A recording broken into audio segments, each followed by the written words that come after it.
सोनो boys के नाम से एक डिवाइस है जो समुंदर के ऊपर तैरते हुए सिग्नल्स नीचे से कैच करती है। ऑलरेडी वहाँ पे दर्जनों जहाज़, दर्जनों आलात, जदीद तरीन तहकीकाती जो जहाज़ हैं वो वहाँ पे मौजूद हैं। तस्वीर पे एक पीला नुक्ता है, एक जो यूनानी जहाज़ है जिसे लकी सेलर कहते हैं, ये इसके पास आता है।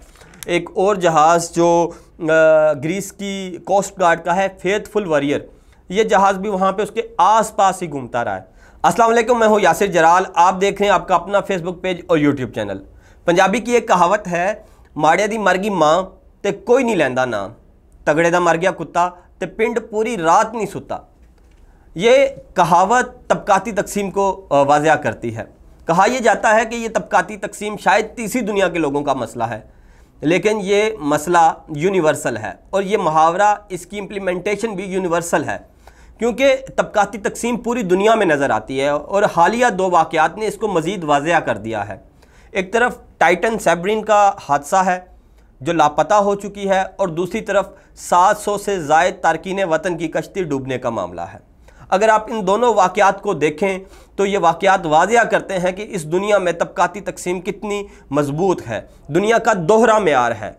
ये जो हमारे सो कॉल्ड जो डेवलप्ड कंट्रीज़ हैं, जो दुनिया के मोस्ट सिविलाइज्ड ममालिक शुमार किए जाते हैं, जो हमें इंसानी हकूक़ का भाषण देते हैं, उन ममालिक में भी जो ये तबकाती तकसीम है वो मौजूद है।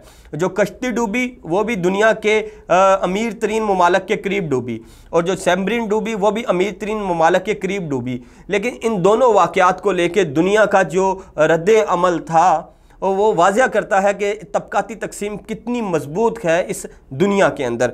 कश्ती में देखें तो 700 से ज़ायद लोग सवार थे, जो 7 घंटे तक मदद की इंतज़ार करती रही, कोई उसकी मदद को नहीं पहुंचा। उसमें वो लोग सवार थे जो अपने मुस्तक़बिल के लिए, अपनी बुनियादी ज़रूरियात के लिए सफ़र कर रहे थे, जबकि दूसरी जानब 5 लोग सवार थे जो अपने एक शौक़ की तकमील के लिए जा रहे थे, और वो शौक़ भी दुनिया का महंगा तरीन शौक़ था। जाने 700 हों या 5 हों, सबकी अहमियत एक जैसी है, लेकिन इस पे जो दुनिया का रद्द अमल आया वो एक जैसा नहीं था।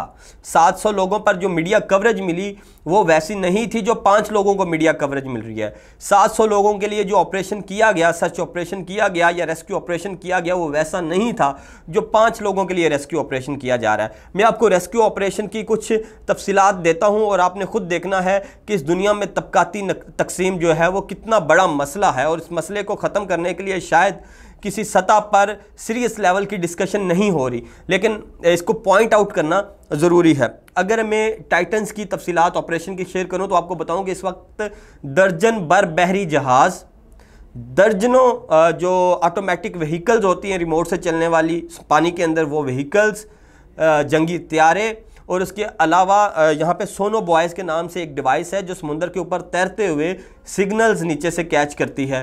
दर्जनों सोनो बॉयज़ को समुंदर में 20,000 मरबा किलोमीटर के एरिया में फैलाया गया है। 4 किलोमीटर गहरा ये समंदर है जिसके ऊपर सर्च ऑपरेशन किया जा रहा है। इस ऑपरेशन में फ्रांस, कनाडा, अमेरिका की बहरिया, फ़ज़ाइया एजेंसियां और प्राइवेट कमर्शियल कंपनियां शामिल हैं, और सारे मिलके उस अबदोज़ को तलाश करने की कोशिश कर रहे हैं जो लापता हो चुकी है, जिसमें ऑक्सीजन भी मौजूद है, जिसमें खाने पीने की चीज़ें भी मौजूद हैं, और वो लोग एक समुद्री सियाहत पर निकले हुए थे। इसमें आपको मज़े की बात बताऊं कि ऑलरेडी वहाँ पे दर्जनों जहाज़, दर्जनों आलात, जदीद तरीन तहकीकाती जो जहाज़ हैं वो वहाँ पे मौजूद हैं। उसके बाद फ़्रांस का एक जहाज़ है एल एटालांट, ये जहाज़ जदीद तरीन मशीनरी से, जदीद तरीन साइंसी आलात से मुज़य्यन है, ये भी वहाँ जा रहा है। तो उन 5 लोगों को ढूंढने के लिए दुनिया की तमाम तर तवानाइयाँ लगा दी गई हैं। आसमान में हरकुलस 130 उड़ रहा है जो वहाँ से उस सारे मिशन की निगरानी कर रहा है। तो ये था उन 5 लोगों को बचाने के लिए किया जाने वाला ऑपरेशन। अब ज़रा आए वो 700 लोग जो समंदर में मदद की इंतज़ार करते करते डूब गए। आपको मेरे साइड पे एक तस्वीर नज़र आ रही है, इस तस्वीर पे एक पीला नुक्ता है। ये वो मकाम है जहाँ तारकीन वतन का जहाज़ 7 घंटे खड़ा रहा। अब अगली तस्वीर में देखिए, इस जहाज़ के पास एक जो यूनानी जहाज़ है जिसे लकी सेलर कहते हैं, ये इसके पास आता है, और लकी सेलर इसके पास काफ़ी देर खड़ा रहा। उसके बाद लकी सेलर वहाँ से चला गया और जब लकी सेलर वहाँ से चला गया तो उसके बाद लकी सेलर फिर वापस आता है। इसी दौरान वहाँ पे एक और जहाज़ जो ग्रीस की कोस्ट गार्ड का है, फेथफुल वॉरियर, ये जहाज़ भी वहाँ पे उसके आसपास ही घूमता रहा है। इन दोनों जहाज़ों पे इतनी कैपेसिटी थी इनके डेक पर कि उस जो कश्ती है उसमें मौजूद तमाम मुसाफिरों को उतार कर उस डेक पे शिफ्ट किया जा सके, लेकिन ऐसा नहीं किया गया। ये दोनों जहाज़ 7 घंटे तक उसके आसपास रहे, लेकिन किसी एक शख्स को भी जहाज़ से उतार कर जो बड़े जहाज़ हैं उनके डेक पे ट्रांसफ़र नहीं किया गया, शिफ्ट नहीं किया गया। और फिर उसके बाद वो बदकिस्मत लम्हा आया जब वो जहाज़ डूबने लगा। और जब वो जहाज़ डूबने लगा तो उस जहाज़ के आसपास जो दर्जनों के करीब दूसरे जहाज़ घूम रहे थे। तस्वीर में आप देख सकते हैं कि जहाज़ डूबने से पहले कितने ज़्यादा जहाज़ वहाँ पे मौजूद थे। मैरियन टाइम्स की ये तस्वीर है जहाँ पे जहाज़ों की नकलो हरकत को देखा जाता है, कंट्रोल किया जाता है।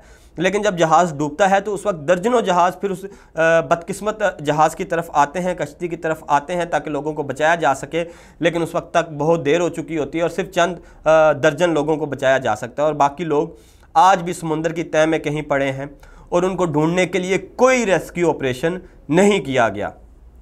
तो ये वाज़िया करता है कि दुनिया में तबकाती तकसीम है, ये सिर्फ तीसरी दुनिया के लोगों का मसला नहीं, ये पूरी दुनिया का मसला है। और ये तबकाती तकसीम इस कदर मजबूत है कि इसको ख़त्म करना नामुमकिन नज़र आता है।